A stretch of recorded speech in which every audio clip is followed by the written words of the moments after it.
I was preaching years ago, and a man of God preached before me, and he shared a story that I found very, very powerful. Pay attention to the story. This is what he said: that there was a senior advocate, I think in this country or so, or around the world, very senior legal practitioner, very wealthy, very successful, influential, one whose name is a key. You know, names can be two things: keys or padlocks. But this one, his name is a key. And there was this young lawyer who had tried to set up his firm. It failed. Very sincere, smart gentleman. Watch this. And he was really frustrated, and he went to God in prayer and said, Lord, change my life. Things have to change. And every time he would stand, he would see some of these top clients, institutions, running around to talk to that senior advocate, to help them, you know, in all kinds of legal services. And these people would be bidding for millions of dollars. And that gentleman felt life was so unfair. I'm just looking for a fraction of this thing. Look what they want to give this man, and he's leaving them. And what kind of thing is this? When God wanted to help that gentleman, this is what happened. In the presence, I think they were at a conference, and there were several people, businessmen, billionaires, other lawyers, the captains of industry. And this young man came and cried and said, sir, please help me. Please change my life. And the man said, okay, I will help you. And he said, follow me.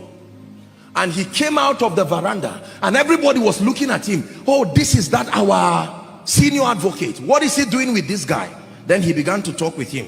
So how are you? How is your wife? I said, sir, that's not the issue. He said, just talk to me. And they were walking together. How are you? Are you eating well? Are you taking care? And he was angry. He was saying, sir, the issue is that I'm hungry. And the man said he walked with him. And when he walked with him, he got into his office and said, if you still fail, don't come to my office again. Listen. Do you know what he was doing? People were saying, who is this man?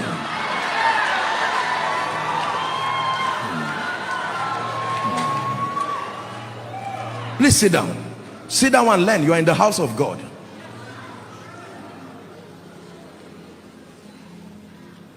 The gentleman came out, true story.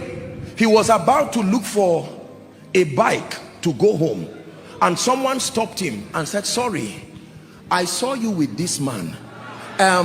Listen. He did not even ask him if he was ill. He said, sorry, we've been trying to get him to negotiate a deal for us, but our rate, can we work with you?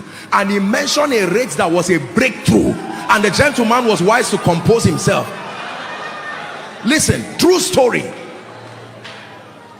The moment he did that, God granted him grace, called some of his partners and worked together.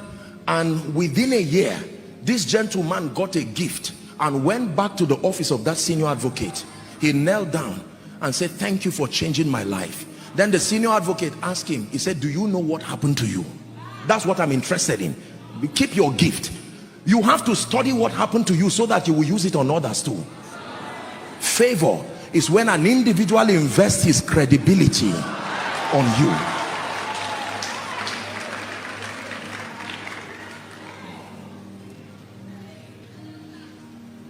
Listen carefully.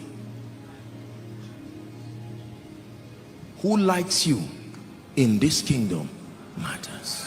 For many of us, we live in a world where the only thing we know is money.